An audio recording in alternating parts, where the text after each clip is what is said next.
Hello, everybody, and welcome to this third episode of Anti-Corruption in Progress, the research seminars of the BridgeGap project. We like to greet everybody who is in the project and has joined today. We also like to greet external guests who are interested in the BridgeGap work. Today, we welcome Manoel Gehrke from the University of Pisa. Manoel has a PhD from UCLA and has been before with a number of prestigious universities like Bocconi, Birmingham, and probably others. I'm sorry if I forget some of them. And he is now in BridgeGap cooperating in the WP8, which is the working package dedicated to enforcement, basically, and European anti-corruption law. He has a co-author for this paper, but I will let Manoel introduce a bit the co-author himself. And this paper is actually just one of the papers that they do using this original database that the two of them built, and which already, I think, has been published in the government and opposition journal article, and probably it's on its way of being published in other journals as well. So I'd like to remind everybody that this is just a 1 hour seminar that we're going to listen to Manoel, and then we're going to open the floor for questions and comments. All the time, I encourage you also to use the chat among ourselves and share resources, research resources, ideas, and questions. We're going to chat the chat towards the end. Manoel, welcome to Anti-Corruption in Progress, and the floor is yours. Thank you very much, Alina. Thank you to the organizers and for the invitation to present. So I'm going to present some research in progress. As Alina said, this is co-authored work with Luciano Darros, who is based at the Federal University of Santa Catarina in Brazil. And we are building on, so we have show in prior work, we have documented that there has been an important increase in the likelihood that former heads of government, right, these being prime ministers, presidents, but also dictators, right, are likely to face judicial convictions on corruption charges, right? You can see in both figures this increase, right, and this holds for different continents in the world, right? You can also see that this has been a substantial increase in the last three decades, right? But nowadays, recently there have been many former heads of government who have been convicted, have been prosecuted and convicted by the courts in the countries they once ruled. Right, you can also see that many of these convictions, right? So the difference between the gray and the black here, right? So many of these convictions include charges on corruption, right? But many of these convictions later get reversed, right? So if we look at what happened in Egypt, right? So after couple of months, right, after Mubarak's conviction for corruption, right, the High Court decided to overturn his conviction. The same happened in Brazil, right? After a couple of years, after Lula was convicted for corruption, he was convicted twice, right? The Brazilian Supreme Court decided to overturn his convictions. And the same is true for the court in Pakistan, right? The highest court in Pakistan overturned Sharif's graft conviction, right? And these are all examples from important leaders in the different countries. Still, many convictions are not overturned, right? Despite judicial accusations of judicial malpractices and many other problems, the courts in Ukraine decided to reject Tymoshenko's appeals. The same happened in South Korea, as the court there upholds the sentence for Park Geun-hye, and the same is true for Sarkozy, right? So what the puzzle we're trying to answer here, right, is under what conditions do courts overturn corruption convictions of political leaders, right? So we're going to try to explain this variation that I just showed to you, right? And try to understand to have to have an explanation and an empirical test for when this is more likely to happen. So we build on two main traditions of research, right? One is this, what we call the accountability view, right, which argues that independent courts provide credible threats of punishment to potentially corrupt elites, right, and incentivize them and disincentivize them not to engage in corruption in the first place, right? There is some evidence in this direction showing that higher judicial independence correlates with lower corruption levels, right? And this is also linked with an idea, right, that frying big fish, meaning important political figures in public, leads to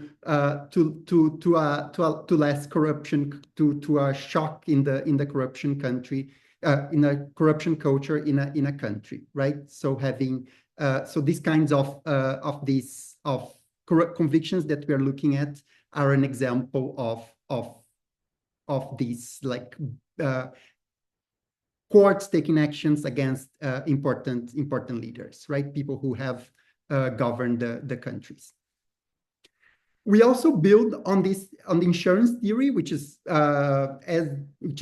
comes more from the judicial politics tradition, right? That try to answer, and this theory tries to answer, why do elected officials give up power by empowering courts, right? So they're trying to understand why judicial independence arises in the first place, right? So they argued that the promoters of this theory argued that the elites empower courts and it's the insurance mechanism, right? So they're going to get protected, right? So leaders who are facing growing political competition, right, decide to empower courts to ensure themselves that the policies or that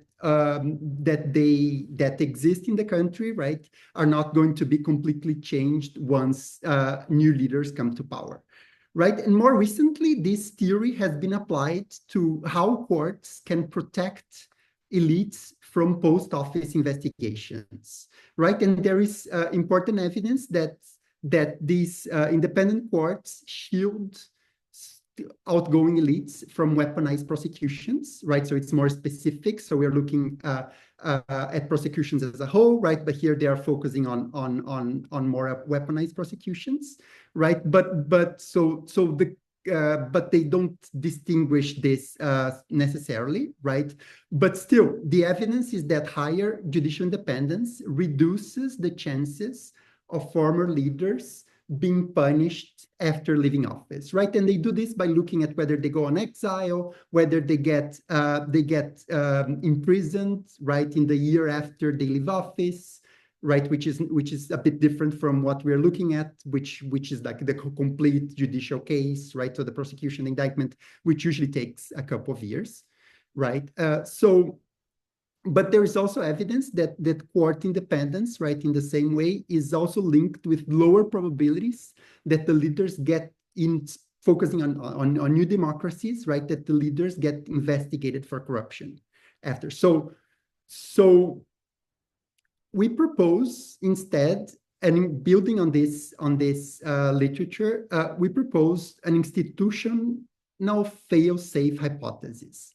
Right, and this is the key idea in our hypothesis is that the dependent, if you have like more dependent higher courts, they operate as an extra layer of protection for political elites, right? And because for the most part, politicians have short time horizons, so that their decisions to empower the courts, right? Remember what I said before about their insurance theory, right? So that there's decisions to empower the courts as a way to protect themselves may not fully incorporate the long-term consequences of such decisions. Because once empowered, these courts may become creatures with their own agendas and interests, right? And may actually impose costs on the political elites rather than protecting them necessarily.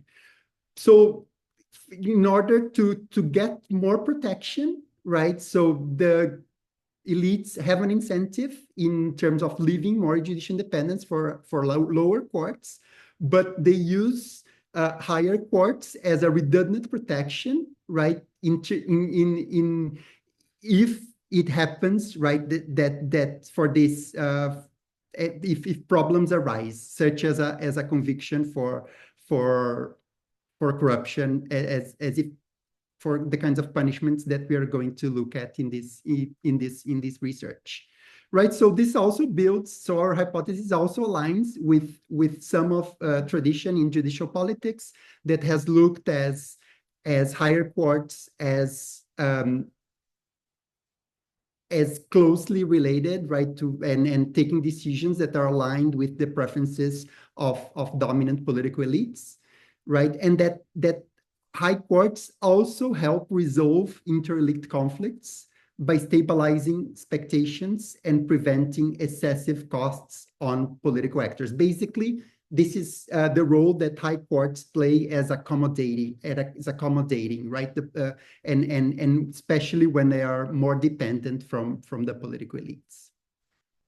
So if our institutional safe hypothesis is correct, the political elites may keep superior courts politically dependent to escape the sanctions that they may eventually impose on them, right? So the low courts can be made more independent, whereas the high courts may be kept more dependent, right? If you think about several professionalized judicial systems around the world, right, many of them have public examinations for appointing low court judges, but have appointment mechanisms for higher courts that are more dependent on the national political elites. So in terms of the testable implication, right, something we're going to test with the data set we collected, right, is whether the greater political dependent higher courts relative to the lower courts, whether they increase the likelihood that the corruption convictions against a former leader gets overturned, right? So this is what we're going to test here. So in terms of our empirical strategy, right, I already anticipated some of the discussion about our outcome, right, the outcome we are looking at. So this is based on the original data set that has the universe of criminal convictions of former heads of government from 46 to 2022, right? So these are 148 convictions, and we are looking only at domestic courts, right? So the international courts are not included, and nor are military courts that take or ad hoc courts that are created just for a specific case, right? These are not, while these exist, right, and sometimes they punish former leaders, we don't include this because we want to capture the accountability, right, the judicial accountability in the specific country. So in terms of the specific outcome that we look right here is whether this conviction was later reversed. As you can see from the figure, the ones in green, right, represent the probability of the conviction being overturned, right? So approximately 1/4 of all convictions get overturned, and if you put together the convictions that are then pardoned, usually by a president, right, they become something like 50%. So a bit less than 50%. But this is something already important, right? We see that convictions for corruption, differently from convictions for other reasons, are more likely to get pardoned or overturned, right? Vis-a-vis convictions for other reasons, and this includes political violence and other types of crimes. So in terms of the main explanatory variable of this research, right, we look at the gap in judicial independence between the highest courts in the countries and the lowest courts. So this is something that hasn't been much explored by current literature, right? And in terms of and also the role they play in terms of diverging rulings, right? You have the same court system taking different decisions, right, at different levels, and something that this variable allows us to look at is this characteristics of the judiciary that is not necessarily monolithic, right, in the degree of proximity with the political elites across the judicial hierarchy. So in order to to measure this, we use variables on high courts and low courts independence from the VDEM project, right? And something interesting about this measure is that there is important variation, right? And this in terms of gap in judicial independence, and this gap is not explained by measures such as the country's level of democracy, right? Here you can see that the ones in red are the places on average, right, for the last 20 years, where the higher courts are more independent than the lower courts, and the countries in yellow are the places where the lower courts are more independent than the higher courts, right? And so this is differently from judicial independence, is something that it itself, right, is something that hasn't been that we're going to explore here, and that hasn't been much explored before. As you probably have guessed by now, right? So we're going to test whether the gap in judicial independence affects the probability of reversing the corruption convictions, right? So these are patterns of decision-making by different courts on same or nearly identical cases, right? Sometimes there might be new evidence that comes up, right, showing problems in the prosecution, but usually it is the same defendant, the same evidence, right? And we're going to see how the different courts in the same country react to very similar cases, right? And how they take decisions on these different cases. Importantly, in terms of empirical strategy, right, we are measuring the gap in judicial independence and all the controls in the year preceding the conviction, right? So, and this is important to mitigate the risk of reverse causation, right? That the outcome might bias the way the coders, right? These are expert surveys that VDEM uses to construct measures of judicial independence. So we are concerned that these decisions might make a difference, right, in terms of how people code. So instead of the gap in judicial independence causing the outcome would cause the gap in judicial independence, right? So we are, and that's the reason why we're looking for the year preceding the conviction to code this.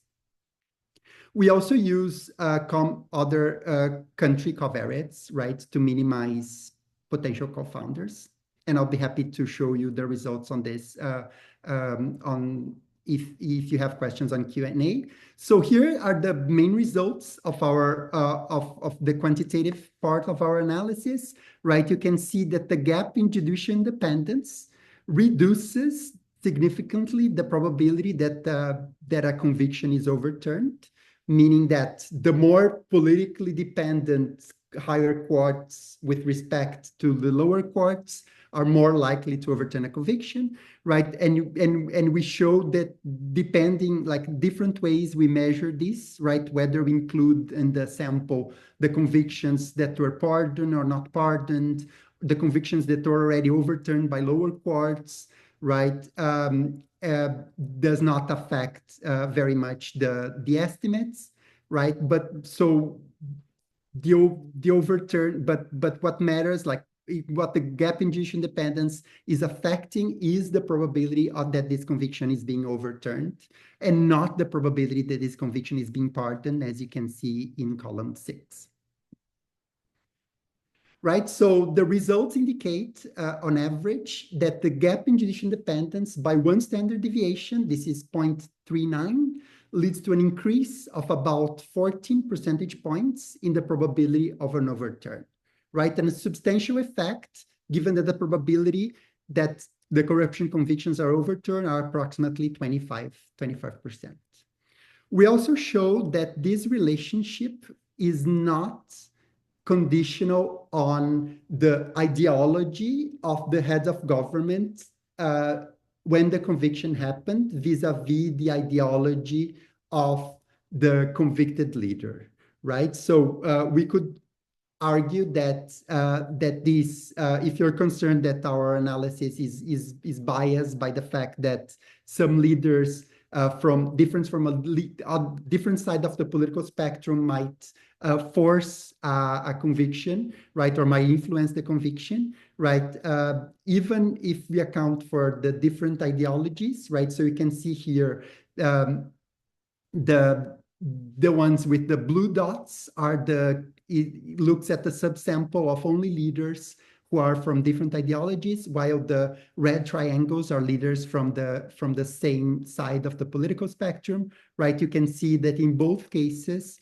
the gap, like looking at both subsamples, right, the gap in judicial independence still matters for whether the courts end up overturning this conviction, right? You can also see here that when leaders are from a different ideology is when the high court independence, right? So our estimates control for this highest court independence, right? But you can also see here that when they are from a different ideology, the probability, the highest court independence is correlated with the probability of reversing the conviction as well. So both gap in judicial independence and highest court independence matter for this subsample. In terms of the key takeaways, right? So this paper shows that high courts often serve as an arena of accommodation between political and judicial elites, right? And this political accommodation takes place in the judicial decisions, showing how their ties can weaken the impact of some of the most severe criminal accountability outcomes, right? Which is having a former leader being convicted for corruption, right? And the institutional fail-safe hypothesis that we propose tries to refine and complement research that has been mostly based on the insurance theory, right? Looking at post-tenure outcomes, so the kinds of punishments that leaders get after they are out of office, right? And in terms of implications for governors and trust, right? So we are also highlighting this judicial gap in judicial independence, right, as a key factor, but has been unexplored, but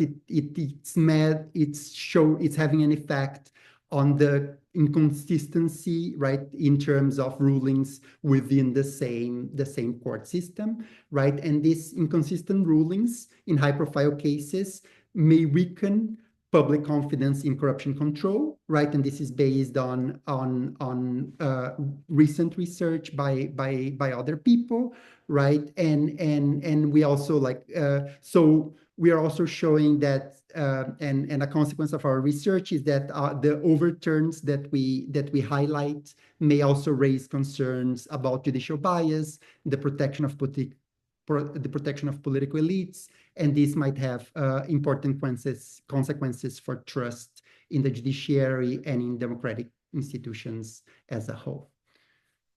Right. So this is it for the presentation. So very happy to hear your thoughts and comments on this presentation. Thank you very much. Thank you very much, Manuel. And I encourage people who have comments to flag your interest by raising your hands. I think I have seen Bernard briefly, if this is the case, our Glasgow colleague. Thank you. That was a clap, first of all. That was a clap. Oh, okay. So, please don't consider yourself conscripted by this, okay? So have all the time that you want for this. I have an obvious question, but I will really save it for later if somebody else is already have a question. Yes, our colleague from University of Utrecht, Joras Verwerda. Joras, please. Yes, thank you. Manuel, thanks a lot for this presentation. Very interesting, very good work, I think. So what you're trying to do, and I see why you have a hypothesis related to the gap in independence between the high courts and the lower courts. And I understand where this hypothesis comes from.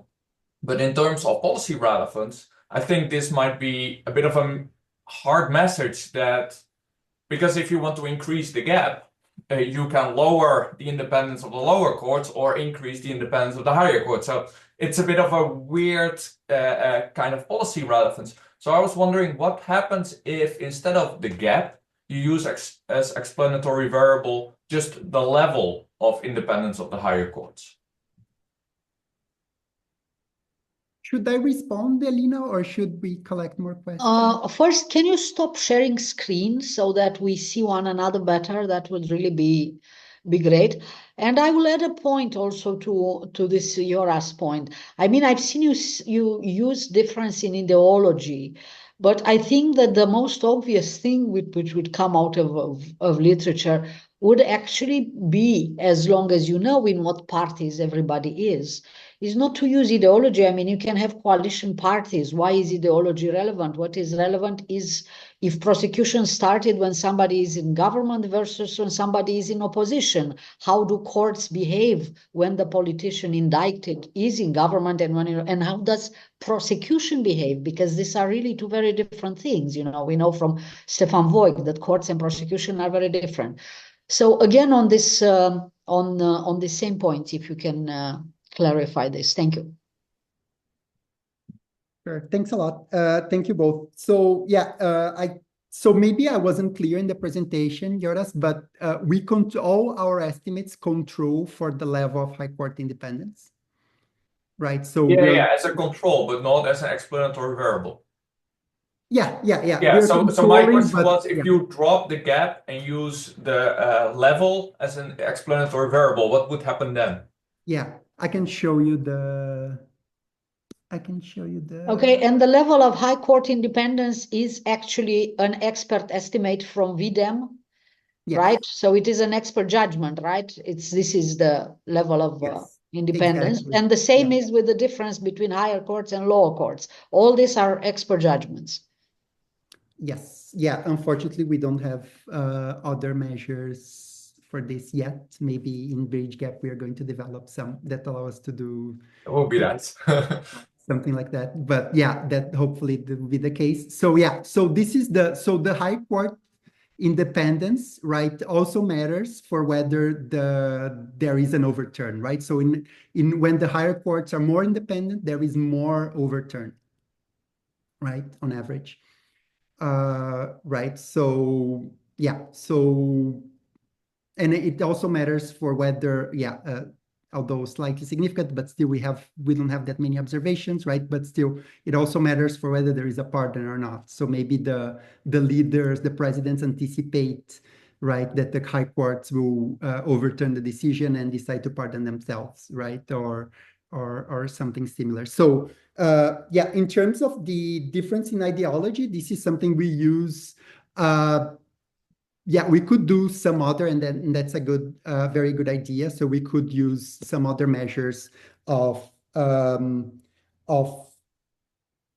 partisanship, right? And so yeah, but so yeah, if I'm not wrong, we have looked at in terms of coalitions, but then of course it's like always difficult to cover this many countries, right? We have countries with like they're more on the authoritarian side, and then how do you code whether someone is like in the leaders coalition or not? It becomes a bit tricky. So we did the ideology to show that that is. And show that the gaps still matter independently, whether they were from the right, from the center, for the left, right, and the different matches, right? So these are the different. So yeah. But what Walina said in terms of the prosecution, that's definitely something. If the prosecution started when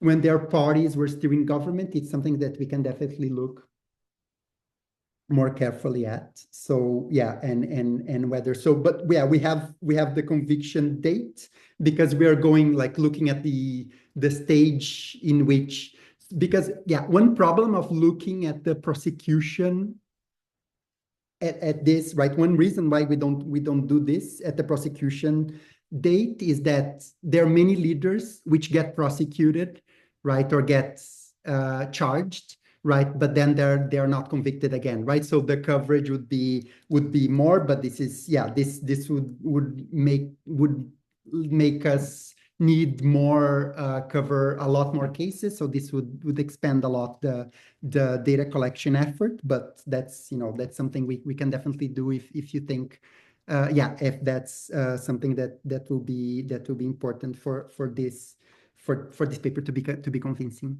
right? And to just a second, Manoel. For the case to get to the Supreme Court, the prosecution has to intervene again, because it's not just starting this. You have to appeal, you have to submit. So it is prosecution over various regimes. So I really think that I realize of the complication that this creates, but I also think it's really quite important.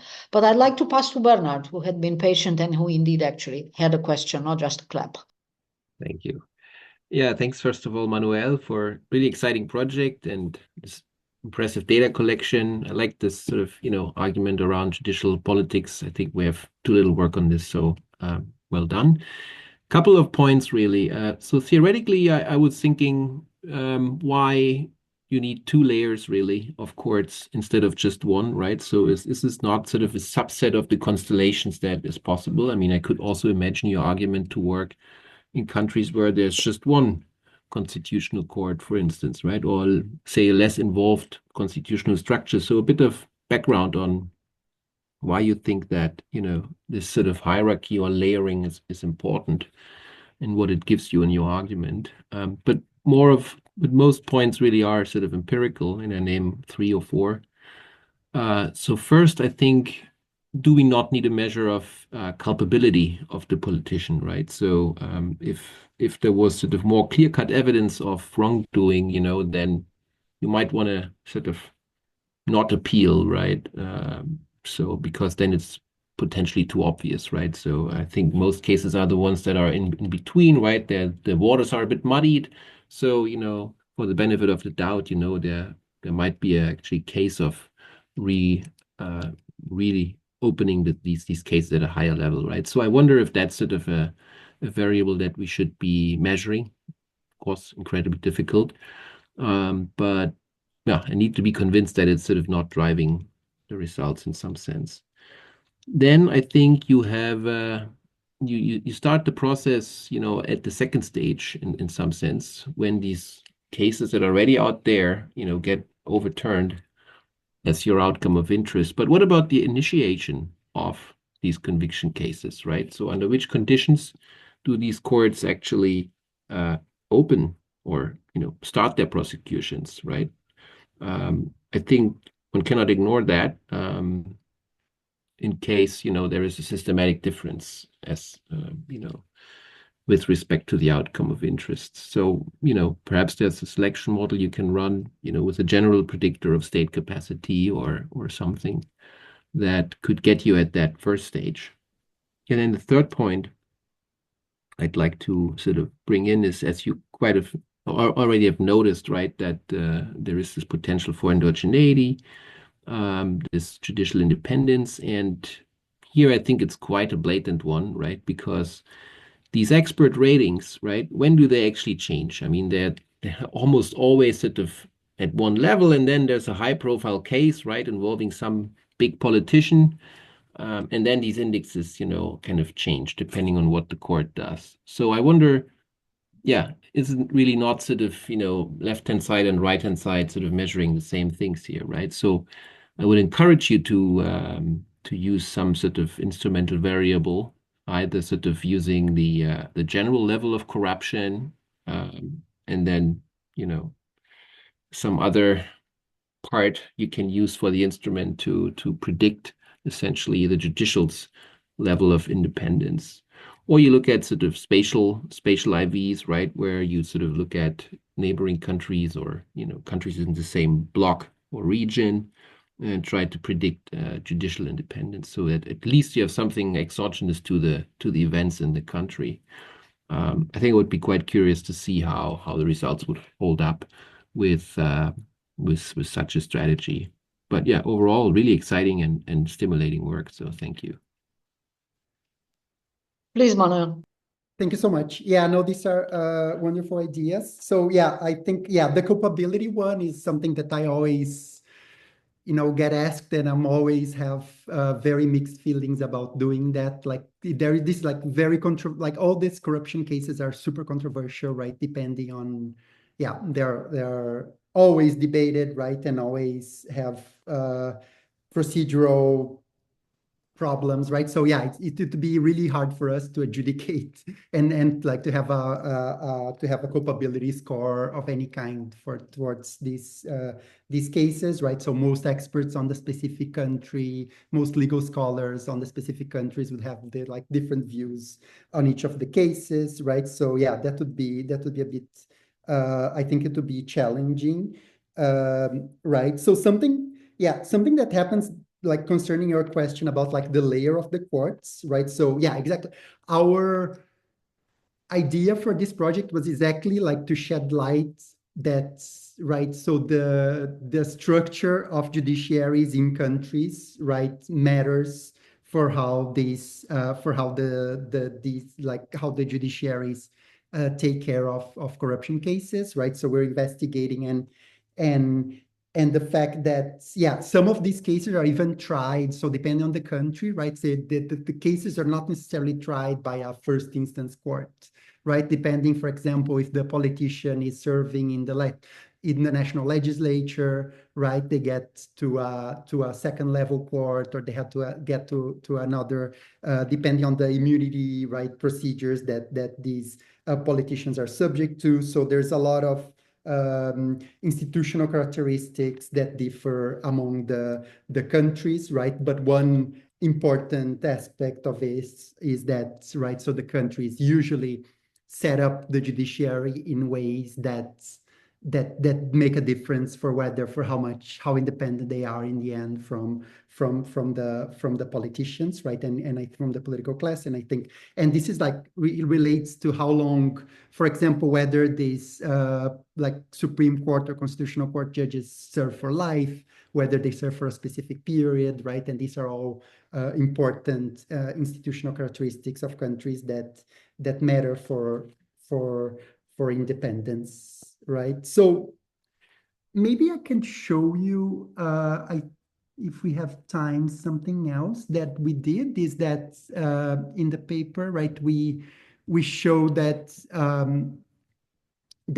most of so it takes a bit longer, right, as we should expect, right, when the convictions get overturned by the highest courts, right? It takes, so this is how long it takes after the year of the conviction, right? For the other courts, could be like the green one, usually an appellate court, right? For take a decision that reverses the conviction, or for the highest court to reverse the conviction, right? So the highest court, as we could expect, right, sometimes takes a bit longer, right? So this is 4 or 5 years, right? So this is not something significant, right? But still, so we don't, but that's something that we observed, right? Of course, like leaders could also, like there's it's more, the game is more complex, right? Because there's always a president. So depending on who is the president, if the president is willing to overturn the conviction, in case they have the powers to do so, right? It might also affect the decisions of so whether the higher courts can take a decision on that. Yeah, thanks a lot also for the more methodological suggestions. I think, both the selection model and the time it takes. So yeah, because we don't have that many cases, also it also complicates, right, how sophisticated we can be with our empirical design here. But I like the idea of using independence level in other, like in neighboring countries, and that'd be something I would love to hear more. If we could chat about this later. Okay, thank you, Manoel. Are there other questions from the group? I currently do not see any hands raised. Yes, Joras, you want to come back, or you forgot your hand raised? No, I have more questions. I got interested, so Yes, come back, please. My implicit compliments to Manoel. I did not expect to be interested in this topic, but now I am, so I guess you did a good job there.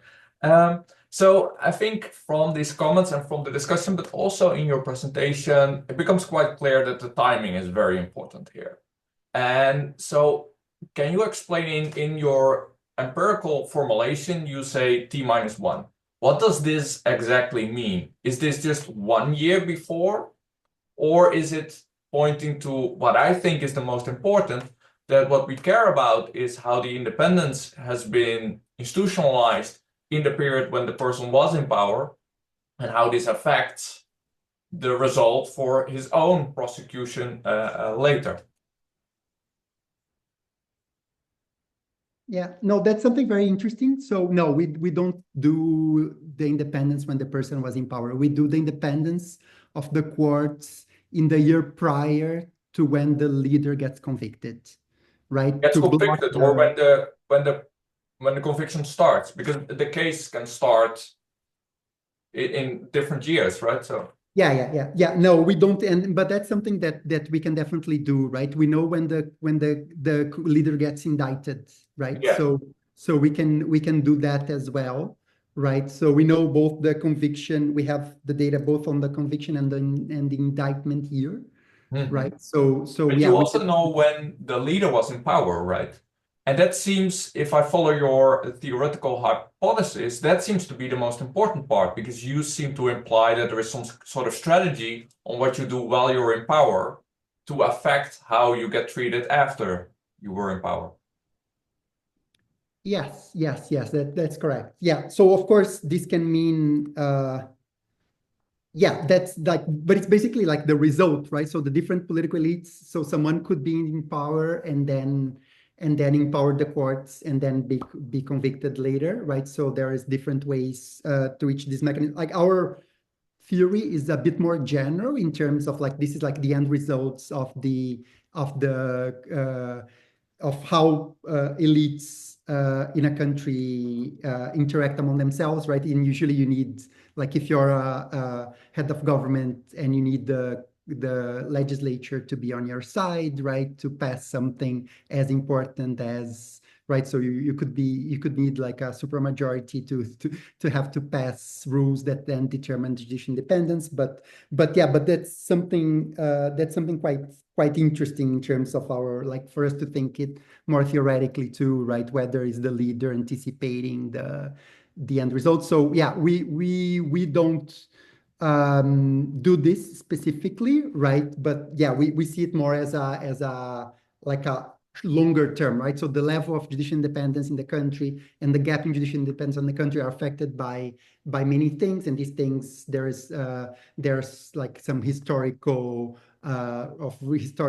relevance, right? That leaders cannot necessarily change dramatically, right? But that these are important. So yeah, but definitely, yeah, and this conversation has been super helpful to make me think about like that we should do the controls in the year of the prosecution, do it control maybe like 10 years before or something like that to show if the results are robust to that. Yeah, indeed. You could use it as a sensitivity analysis. And so maybe one additional question where I'm quite limited because I don't know to what extent such data is available, but would you be able to disentangle this concept of independence? So you already hinted at one aspect of independence is that these judges are appointed for life, like one specific, so that it becomes very specific and perhaps better measurable than some kind of expert that, based on all their stereotypes that they have in the back of their head, makes a judgment about the independence of the judicial system.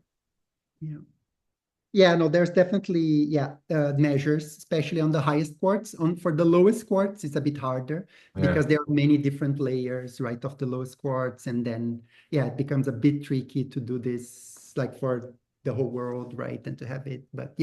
But that's definitely something that I'm going to look for, and it's a great suggestion. Yeah, the issue with courts, I mean, yes, we have the great work of Stefan Voigt and his group. That the issue of courts is that the de jure independence of the courts and the de facto independence of the courts are not correlated well, or not at all. I mean, I think it depends on continent or stuff, but we're not doing very well. Okay, Kazakhstan and Germany have exactly the same constitutional guarantees for independence, okay, which I think says a lot. And therefore, I don't like using expert scores. I sort of react negatively to suggestions to introduce more expert scores as controls. I mean, they will only increase, derivatives, so to put it into this. So we don't want this. But on the other hand, as we are now, we don't have many alternatives. But I have a bit of more substantial questions and some suggestions for the future. I mean, first, of course, like everyone else, I like this because it's more than people had before. So it is a credit to you and your colleagues that you put this data together. But also, there are a number of limited questions that you can answer with this data. And on behalf of colleagues who are here, who are actually lawyers and anti-corruption lawyers who work on this, I think you should make the case. What exactly are the things that you can bring on top of what the very good qualitative literature on instrumentalization and anti-corruption has already done this? And with an abundance of cases from Italy, from Romania, there are cases in various places. Because I think that the issue is, I mean, I think, you can publish this on the basis of this answer to research questions, go on. But if you would want to turn it into a book, maybe it would really be better if the second part of the book will be entirely qualitative and draw on a number of case studies. That will be one alternative. The second alternative is that you maybe do fewer countries, but you describe these situations far more in depth on the model of Daniel's Treisman, for instance, breakthroughs to democracy and congruence analysis, when he looks at everything that we discussed here. So every case really is discussed in depth. Why did this happen and how did it follow? And I guess you won't be able to do this with all the cases, but you will be able to do with a few cases. And I think it will be worth, because in the end of the day, what a lawyer would say is that there is a lot of bias in this variable, as it is superior to zero, which existed before you. So again, congratulations that you put this together. But that's a lot of bias. What about, a lot of heads of states do corruption through their relatives? What about the sons-in-law, the wives, the daughters who got convicted? We have scores of them.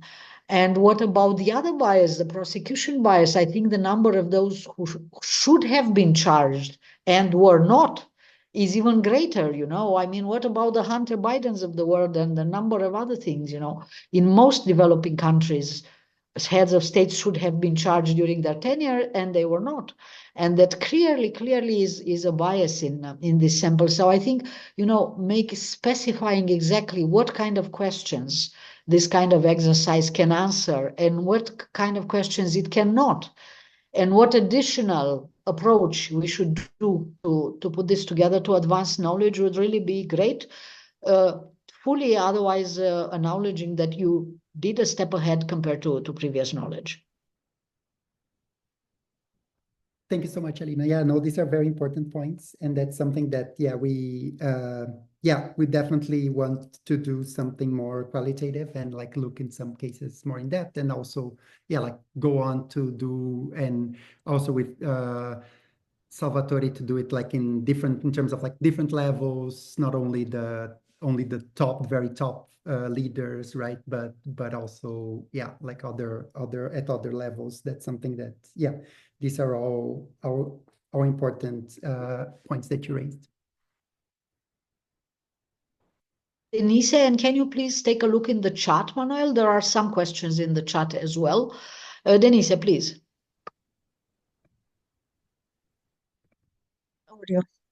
Hi, Manuel, parabéns. I really enjoy your paper, maybe because I'm biased and I also work on prosecution of anti-corruption, but I included my comment as well in case we run out of time. So I wanted to follow on what Alina said, the inclusion of qualitative case studies. I can tell you that Brazil is one, Peru can be another one, Italy, the usual suspects on this topic, and also comparing civil law and common law traditions, because my suspicion is that countries with a civil law tradition, of course, they have lengthier processes and they have the less use of non-prosecutorial mechanisms like plea bargains and having key informants and having this quid pro quo in order to make processes faster and more efficient. So I think that will be quite interesting if you are looking into turning this paper into a book, which I think you should, because it's an overlooked step in accountability. we talk about like shedding light on this problem, but in terms of prosecution and what happens next, people usually lose interest. We don't know what's going on. So congratulations. I'm looking forward to read more of your work. Thanks, Denise. Can I ask somebody from the organizers team, Irene or Eletra or Marike, to write in the chat when actually, if we know, when is the next Anti-Corruption in Progress seminar, so that people who are in this meeting have advanced knowledge? Manoel, please. Manoel has a, Yeah, I slide have a on slide here that I wanted to share. So yeah, this is the advertisement for the next one. So yeah, no, thanks a lot, Denise, for your kind suggestions and comments. So yeah, no, this is something that, yeah, we plan to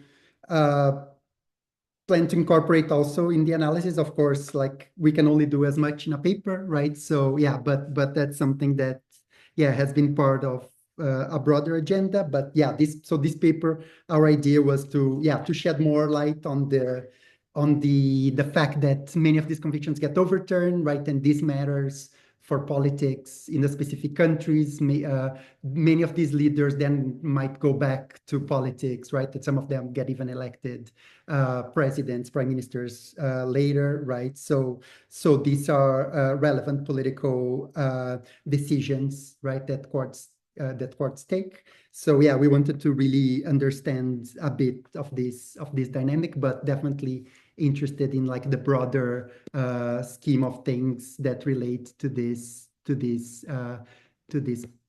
like and some of the things that you have raised, and also like work that many people, you and many other people in this audience have done, right, is also super important and has been like informing how we look at things, and so yeah, it's also something, and this connects also to Alina's points, right, about there's a lot of great qualitative work on like weaponization and like the politicization of these things, something that Luis Ventura also mentioned, right? So